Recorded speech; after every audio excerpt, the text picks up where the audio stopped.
Today, we're leaving London and heading across Europe on a journey that takes us to the legendary Nurburgring circuit, across breathtaking alpine passes and deep into car culture with stops at some of Germany's most iconic manufacturing museums. In total, we'll be covering over 2,000 miles of driving, sights and adventure. It should be the trip of a lifetime, if the car can hold together long enough for us to get there. Right guys, we're going to get ready for the road trip now. I'm going to show you some of the things that I would recommend you do before you leave on your next trip.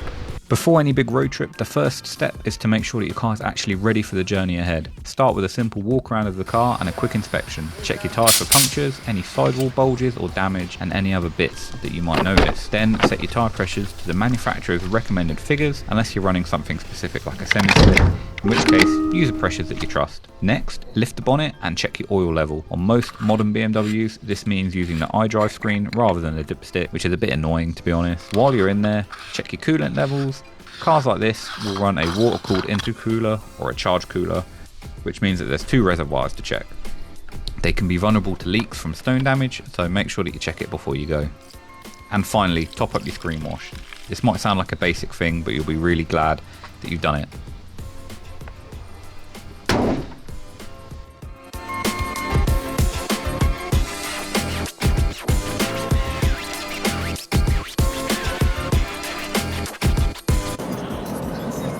You paid me for rollers, bruv.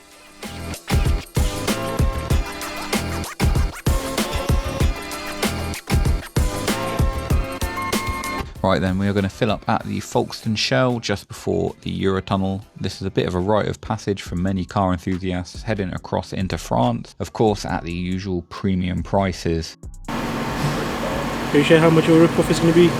179, bro. Who's taking a piss? But we're going to grab a few snacks for the road just before we get onto the EuroTunnel itself, which if you're not from the UK is an undersea train that crosses the English Channel. It's much better than a ferry.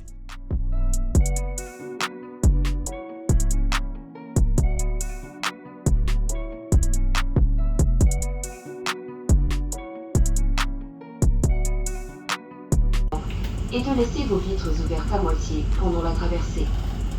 Il est formellement interdit de fumer. Nous vous rappelons. You're on it, remember to. Welcome to Paris. It's pretty much auto route the whole way to Germany, cruising through France, Belgium and finally into Germany itself. Now here is a little quirk of European service stations. You actually have to pay €1 just to use the toilet, but they do give you that back as a voucher, so it's not the end of the world. I cashed mine in for a cheese toastie, and to be fair, it wasn't bad at all. From Calais, it's roughly 5 hours to the ring, depending on how much you stop, and when we arrived, the first place we had to go was my favourite restaurant, Ventisette. It's an Italian pizzeria, it does incredible food, but honestly, I was less interested in the pizza and I just wanted their tiramisu, which in my opinion is the best in the world. Unfortunately, by the time we'd arrived, which was quite late, they'd completely sold out, which was a bit gutting. So we left and headed to our first hotel of the trip.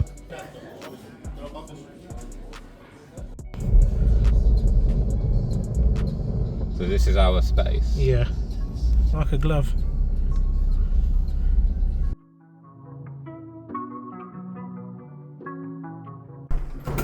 Welcome to MTV Cribs.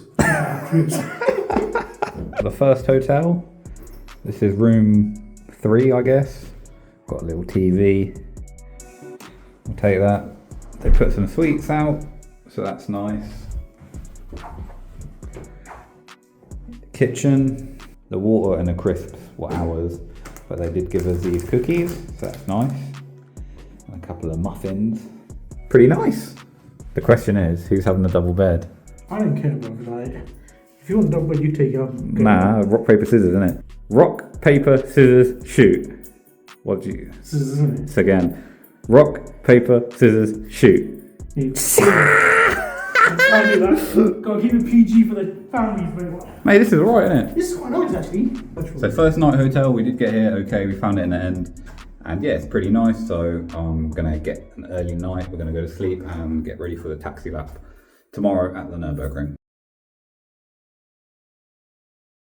Well, good morning and welcome to a very wet Nurburgring, the car enthusiast's mecca.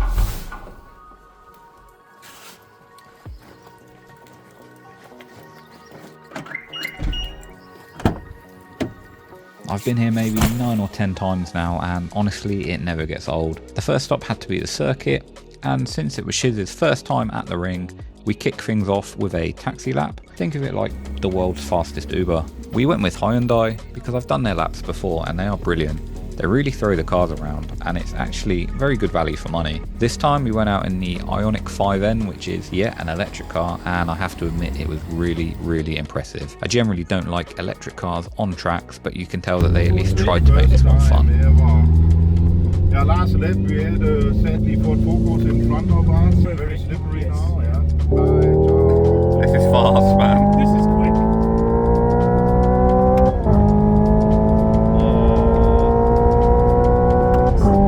It's just the manual gearbox, man. Yes, this is the fake gearbox, yeah. After our lap, which was great, we had a little walk around the pits, and there's always a big variety of cars present. But while mostly Porsches and BMWs, you do get to see some interesting and cool things like this Primera touring car replica and a Toyota Supra. After that we went out in my car for a lap.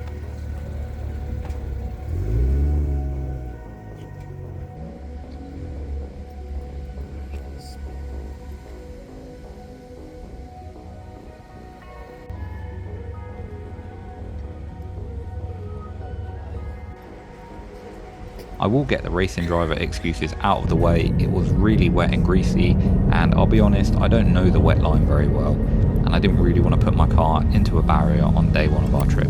It is just a fun lap after all.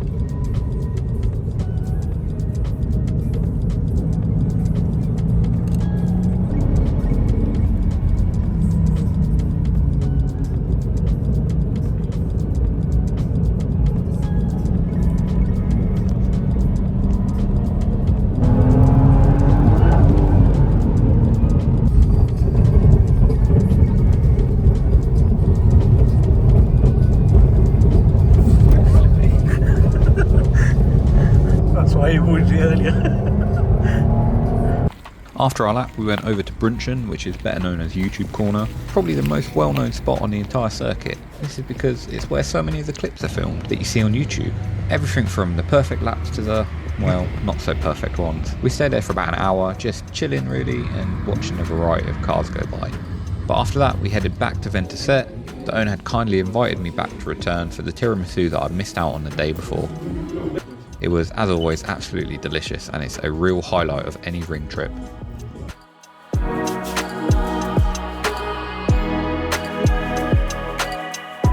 Then we had a little walk around the Ring Boulevard, which is a sort of assortment of shops and trade stands, but it was pretty dead because it was a Sunday and everything's closed.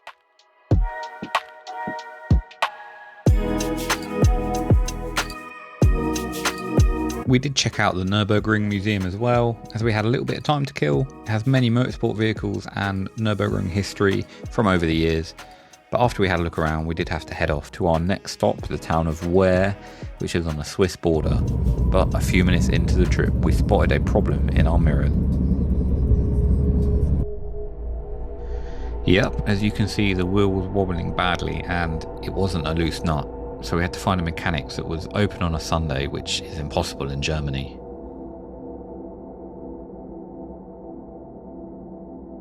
Before. Yeah. So we've had to make a pit stop at 24/7 Performance.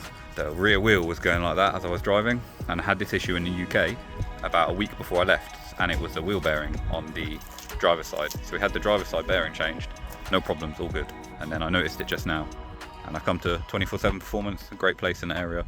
It's a Sunday and they're still working, and he's confirmed it's the spacer. So these spacers, what are they called? Gen 2 or Gen R, very bad. Do not buy.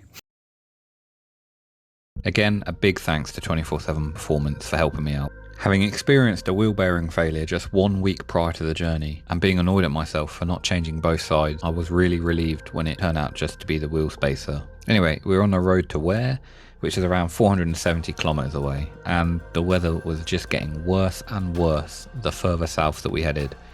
It went from drizzle to rain to monsoon and everything in between, and it made the drive feel like it took forever.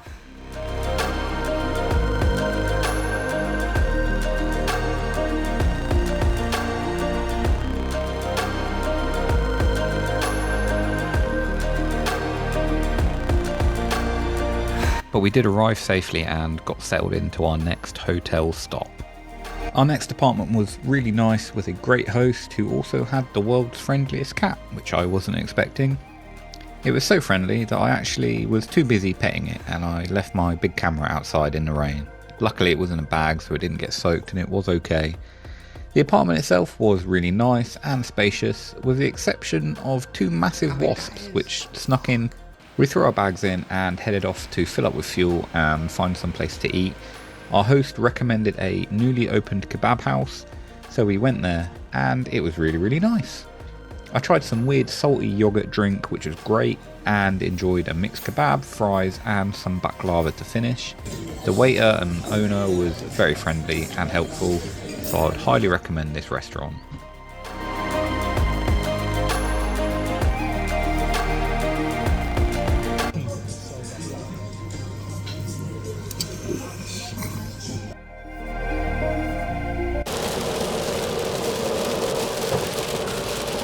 We woke up to yet more rain, looking out of the window and wondering how it was somehow more sunny back home in England. The plan for the day was to head south towards the Swiss town of Interlaken, a place known for its stunning mountain views, crystal clear lakes and some scenic roads. As we set off, the rain followed us for quite a while, but slowly the clouds did begin to break apart. The dull grey skies gave way to patches of blue. Pretty cool. Before long, we were surrounded by the beautiful rolling hills of Interlaken. It was one of those drives where every turn of the road felt kind of like a postcard. We parked up beside Lake Brenz, framed by dramatic cliffs and mountains, and it was the first real moment of calm on the trip. It's a reminder of the reason why we came all the way here in the first place.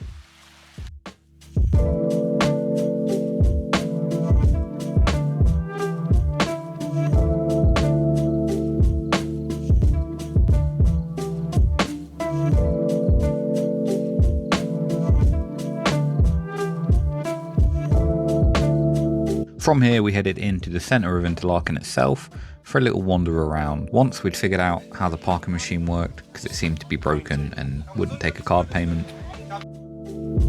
Interlaken itself seemed quite busy and it had a lot of tourists, the irony which was not lost on me.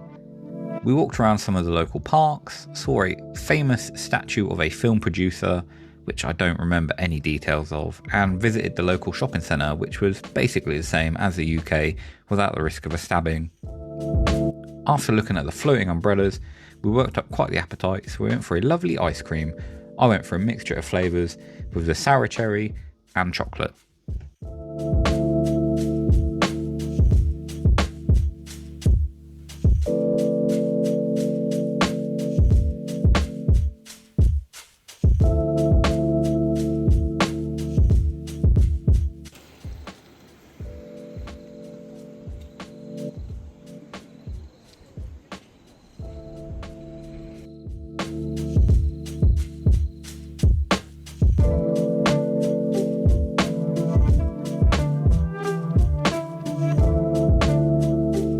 We had planned to go into Zurich city centre for the afternoon. We wanted to do the Lindt chocolate factory tour, but we left it too late and there was no availability. So with the mixed weather, we decided to go straight to our hotel, which was on the outskirts of Zurich, because the prices of hotels and apartments in the city was insane, and this one was much cheaper. But would it be the right decision?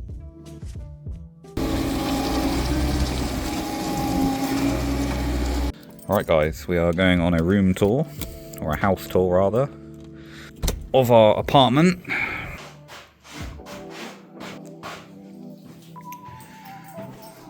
This one. Our apartment is upstairs. We come up, and this is our room. This is our specific kitchen, and then we have the room itself. So this room is one of the rooms, but then weirdly, the other room is attached. So there are two rooms, and they are separated by this door. But let's say that you want to go to the bathroom in the middle of the night, and you're in this room. Well, you're going to open a door, and somebody's going to be sleeping. However, this place was a lot cheaper than some of the other rooms in the Zurich area, and to be fair, it's got a really nice rustic charm. It's not bad, is it really? No, it's not. It's alright. It's cosy. Hey, they're moving that cat back. Yeah.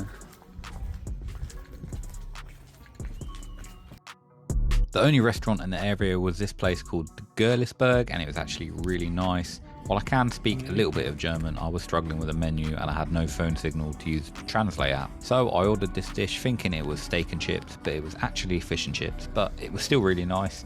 Finished it off with a nice coffee ice cream dessert. Also, random request, I really like the song that was playing, but I've got no idea what it was called. So if anyone knows, please just drop a comment.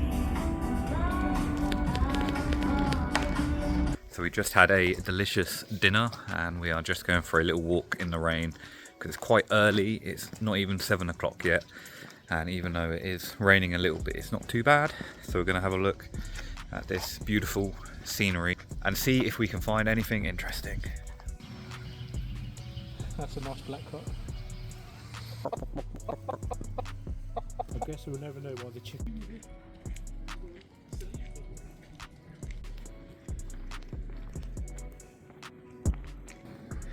It looks like every haunted house at the start of a scary movie.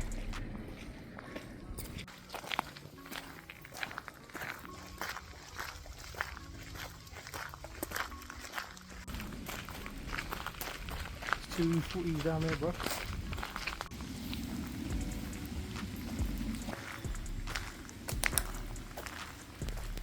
We're just gonna turn in for the night now, have a chill, eat some sweets, and then we'll get going again in the morning.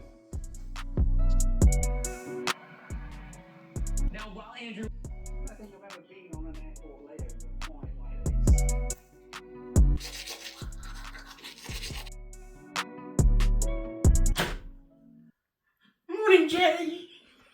And what a morning it is, woken up by the construction outside at 7 AM.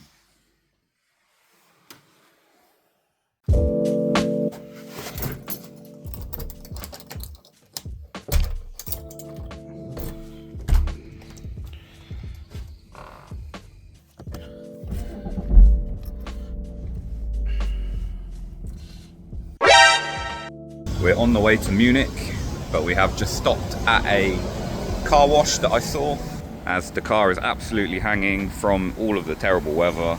I have no idea what any of the signs say, but we have some microfibers. To be fair, considering the weather, it's actually not that bad. The coating has helped a lot with the PPF. But yeah, let's get it.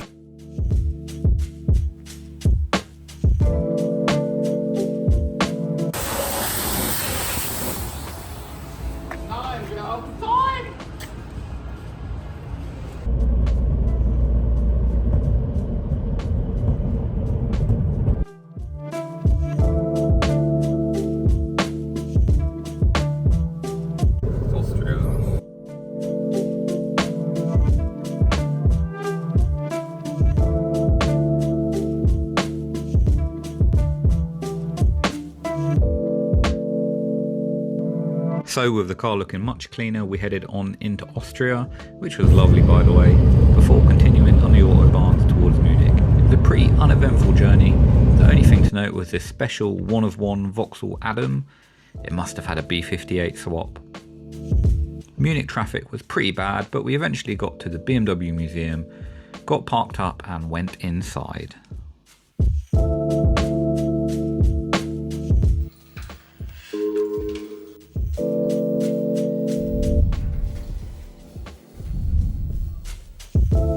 So as you come out from the underground car park, you get into BMW Welt, which is a sort of big foyer exhibition hall thing. Has a handful of cars from BMW Mini and Rolls-Royce. While just a projection, the colour changing Mini was pretty cool. Rolls-Royce of course needs no introduction, and despite loving M cars, I still can't get over the M Performance exhaust.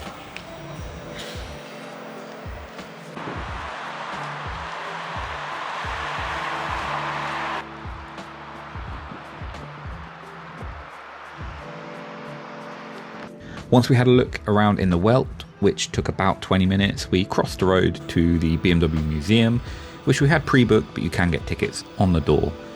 It had a pretty decent collection of BMW history, some old cars, new cars, engines, and some special models. What a nice man.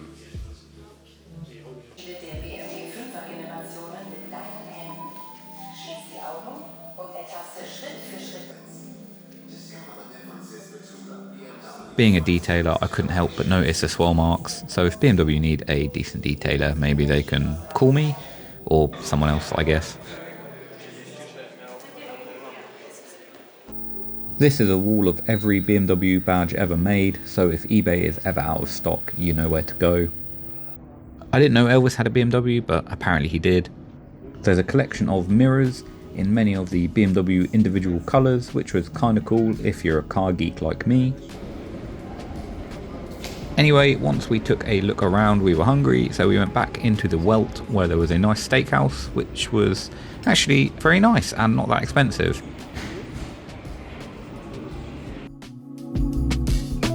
I had the steak and truffle chips. Shiz had a vegetarian option. I forgot what it was called, but both were really tasty, no complaints here. All in all, we were inside for around 2.5 hours. I would say the museum took us just over an hour. I'm glad I visited, but I wouldn't travel all the way here just for the museum alone. Europe allows you to have hands-free fuel pumping, which is a nice thing. We got some snacks and checked into our hotel, the Blutenberg, which the reception staff had a lovely dog, and we also got underground parking.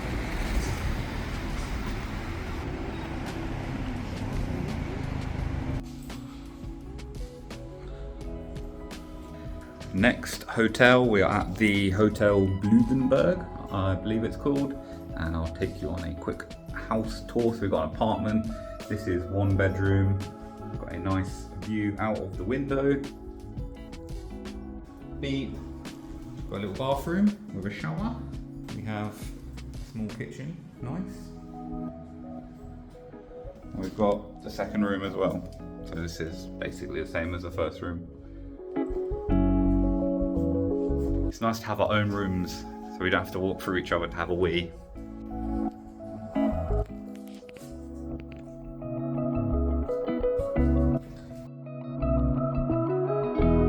As usual when travelling, I like to explore around the local area, and it was quite nice in this part of Munich. Quite quiet and residential, some nice streams and clean streets.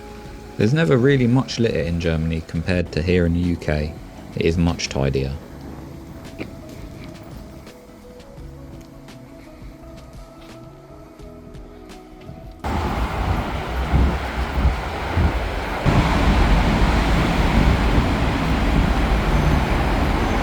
After many arguments over where to eat, we chose this restaurant. Shiz didn't rate it. I thought it was alright. I guess he would know more than me.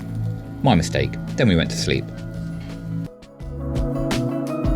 And it's another grey morning from here in Munich, and today we are heading to the Austrian border to visit the Eagle's Nest. This is a relic from the dark past of Germany, but with breathtaking views, if the weather is good, which, as per the rest of the trip, it is not.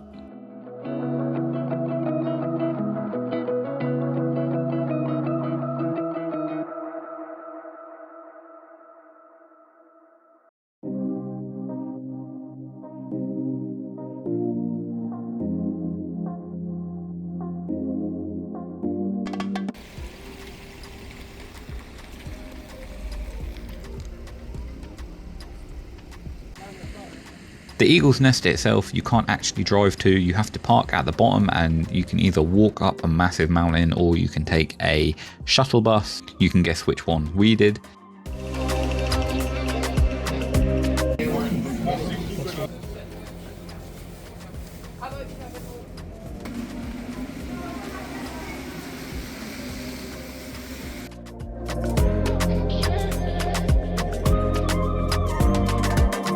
So we're here at the Eagle's Nest, constructed in 1937 to 1938.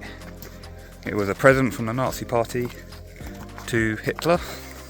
The Eagle's Nest took 13 months to construct, and unfortunately some people did die during the construction.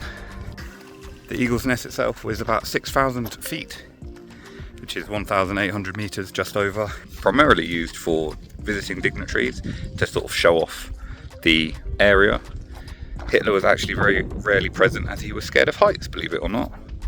So quite why it was built for him is a very odd question.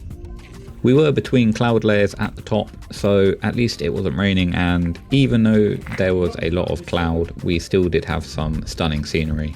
I definitely want to return here in the summer months and pray for clear skies. There's also some hiking trails in the area that I would love to do. This fireplace was actually a gift to Hitler from the Italian dictator Mussolini.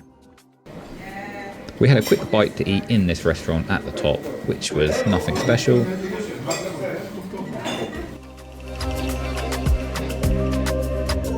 And then we got back on the road. Next up we had the long drive to Stuttgart, which was nearly 4 hours, and it was our final destination of the day. Yet more rain, another unremarkable journey with nothing to report except that when we went for a quick wee break, we somehow got lost in one of Germany's famous lorry parks, but we did eventually find an exit and get back on the road.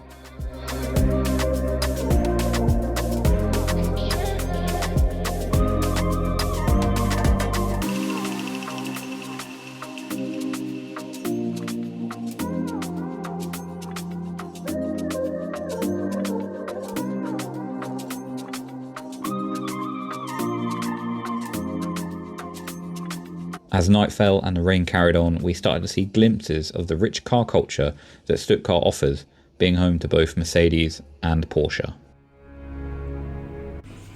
That's your piece of paper. Top floor please, sir. Right guys, we are in the hotel in Stuttgart.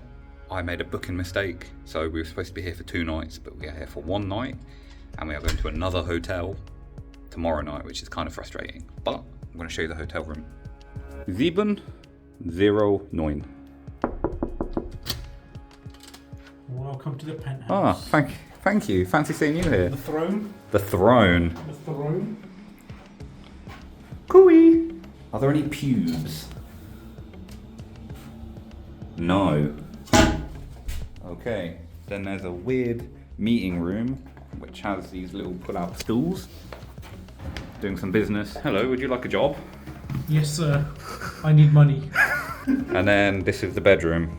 And this is not one, this is my room. Shiz has his own room which looks the same, but we're not sharing. That would be haram. Spy on people working across the, oh yeah. I'm putting a 10x zoom on. There's a man sat in front of a computer screen. Why does this feel like that mission on Grand Theft Auto 5 where the guy is describing, do you know that, you know? Oh, yes, when Trevor's doing the interrogation. Yeah. But yeah, this hotel is quite nice. It's very clean, well equipped. So we're gonna get some food and then turn in for the night.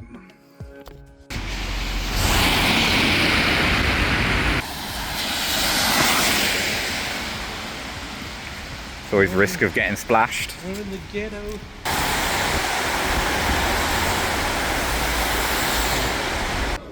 Can we cross? It doesn't say you. I'm coming. It. We cross and we go left. Okay. So I've been to Germany many times, but only on this trip have I realised that jaywalking is actually a crime. So jaywalking, if you're not aware, isn't where I go for a walk. It's where you cross the road without waiting for the little green man to turn green. If it's red, it means you can't go. And in Germany, it's actually a finable offence, and there is a very strong level of social justice where people will say mean things and give you evil stares and if you cross it incorrectly. Huh? Anything's legal when there's no police around. Go back. So we had a little 10-minute walk to the restaurant that Shiz had chosen, and you might have noticed in this video I enjoy a good wander about, especially at night. The rain just adding to the ambience.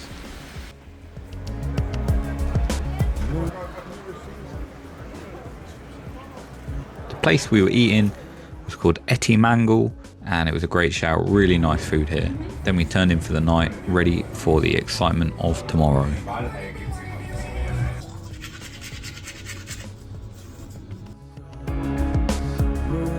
Good morning from Stuttgart city centre. Starting our day off by losing a race with a tram. Once again, the rain has been following us around all week. Not to worry though, because today we are spending it mostly inside, visiting both Porsche and Mercedes museums.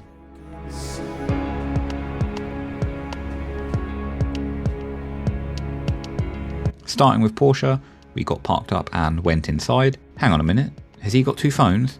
Trap star. Anyway, the museum houses many Porsche models from over the years. Early tractors, special edition 911s. Yes, that is a painted checker flag and not a decal. These very special livery Pink Pig 911 and 917. I don't quite understand the fuss, although the Dakar 959 is very much up my street. This lovely Porsche 928, a quick paint inspection. Not too bad for a museum car. I'm not sure if this 911 was a real police car or not. It certainly looks the part. And of course, the Porsche 964 Carrera RS, which I think looks amazing. Even though this is a Mercedes, it is also a Porsche. Haggerty did an amazing video about it.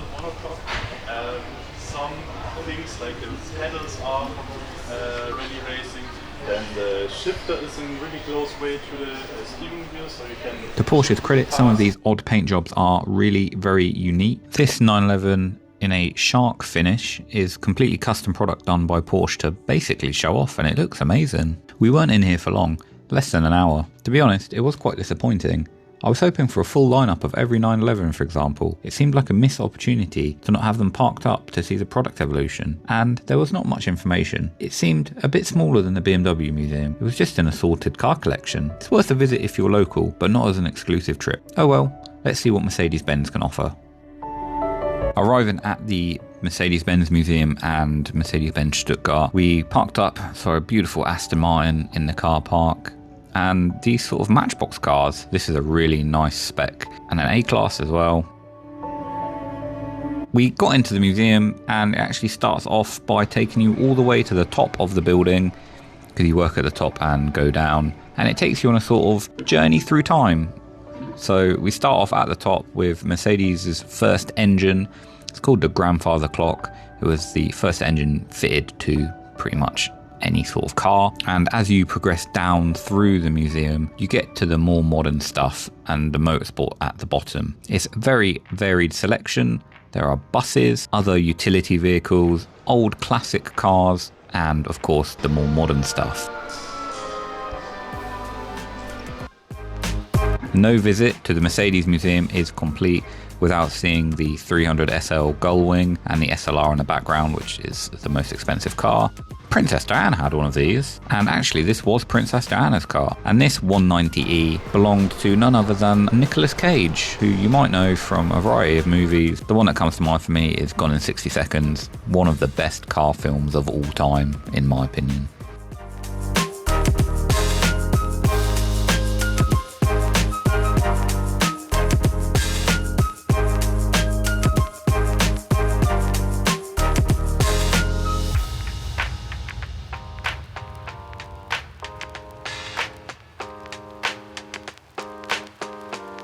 So imagine my surprise when I find out we're about 1,000 miles from home and I've seen more British registered cars in a little meet-up than I've seen for a very long time. It seems to be the SLK Owners Club of Great Britain. The things you see in Germany, eh? I was really impressed by the Mercedes-Benz Museum. It was easily the best of the three that we'd visited. We were in here for about 3.5 hours. The history was very interesting and it felt like they actually put a lot of effort into making it a proper exhibition. Great job, Mercedes. After the museum, we had a quick look around the attached car showroom, which is just a big dealership. Some nice cars in there, but nothing special. And then it was time to head to our next hotel.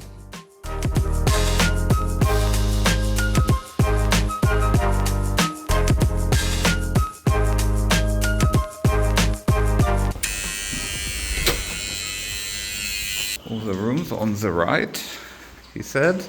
The lift also on the right. Have you ever seen an elevator that sketchy? Surely that's not it. Oh. I thought we had to get on that little platform at the top. Really? Floor dry.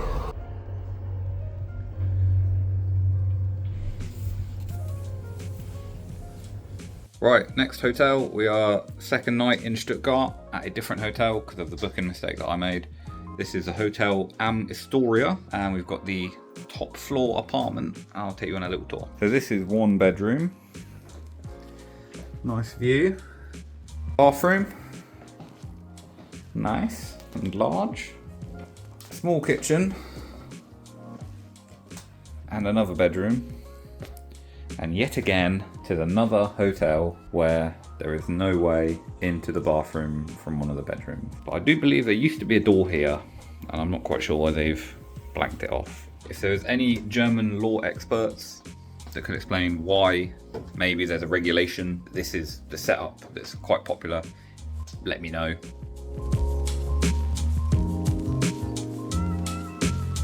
Dinner tonight was at this restaurant called Buddy's, and it was really nice. I also left my wallet inside when I left, but the waiter actually chased me down and returned it, so shout out to that guy.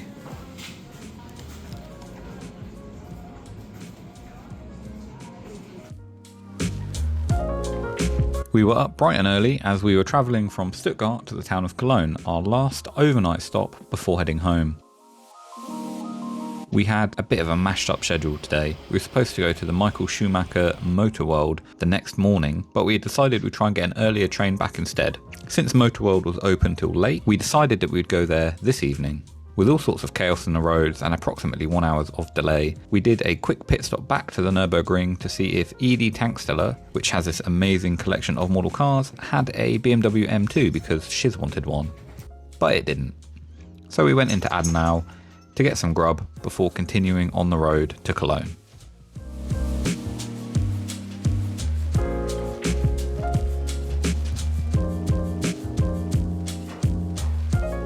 So it's our final night in Germany, and we have arrived at our hotel, which is this property, which is above a car dealer. So if you want to have a good night's sleep and purchase a new vehicle, this might be the place to go. Like, look, we've got a Kia. Great little car. Toyota Yaris. More Yarises. All the service centre is in there. Auto Sport Cologne. Let's have a look. First impressions, let's go. Right, room tour.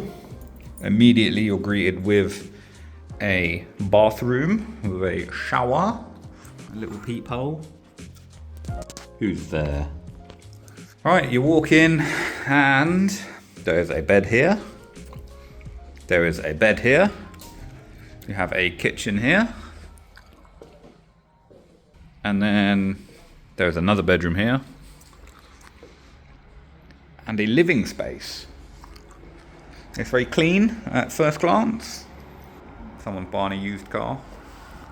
But yet again, we have succumbed to the German bathroom trials where they literally put the bathroom at the very end of the house. So irrespective of where you sleep, someone always has to be interrupted in the night. I've done many trips to Germany, and this is the first time I've had this as a problem. Maybe it was just really bad luck. That's 3 properties now that we've had where we've had to disturb each other to go to the bathroom. But we might see if we can move a few beds around, maybe put a duvet up somewhere here or there to try and create a little bit of separation and a little bit of privacy. I will show you my very own home design changes that I made to the apartment later. However, it was now time to head into MOTORWORLD and see what was there. It's about a 20-minute drive from the hotel, and when we arrived, we couldn't actually go in straight away because there was a lot of police presence, not sure what was going on, but about 45 minutes later, it all calmed down and we had a look around. MOTORWORLD isn't just the collection of Michael Schumacher cars and memorabilia. It's a hotel, several restaurants and smaller exhibits, which, to be fair, was really decent, especially considering the fact that it's completely free.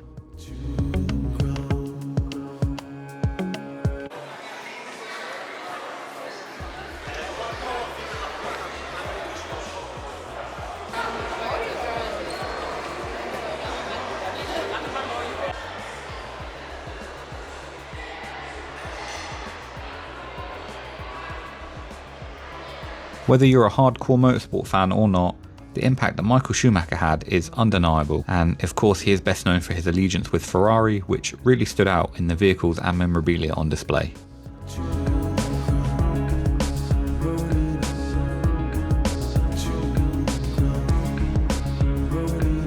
The final meal was at this little Italian restaurant inside MotorWorld called Moto 59. I had a nice pizza, some cookie ice cream dessert thing, which was a pleasant way to end the day. We've made... Should I open? We've made a room. We've basically moved everything around in the apartment. So now I've put a bed in the kitchen, which is where I'm going to sleep. I've got a little table for my laptop. I've used some cushions and the other duvet cover to cover the window so I actually don't get woken up, and then I just tuck the duvet in the mattress in the doorway.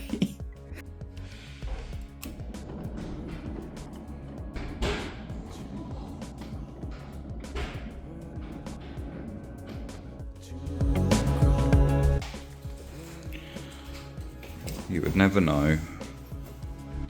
So the final day and we are heading back home. While we do a little bit of sightseeing and car spotting on the journey, let's quickly go over the total cost for this trip. We did just over 2,100 miles, and while I didn't keep track of every single purchase, I have a 95% accurate cost. Fuel came to £438.84.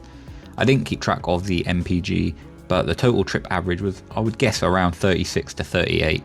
Not bad considering the amount of city driving. Road tolls and parking came to £95.06. Food came to £675.14. I'd never have guessed we'd spend more on food than on fuel. Then again, we are both quite fat. I paid €80 to 24/7 Performance for them to inspect and fix a car. That's about £70, bringing the grand total to £1,279.04. I'd say if we round it up a little bit to account for any small purchases that we didn't keep track of, let's call it £1,400. So £700 each for a week away is pretty good value to me. What's the fastest anyone's ever gone in EuroTunnel? I don't know. Should we find out?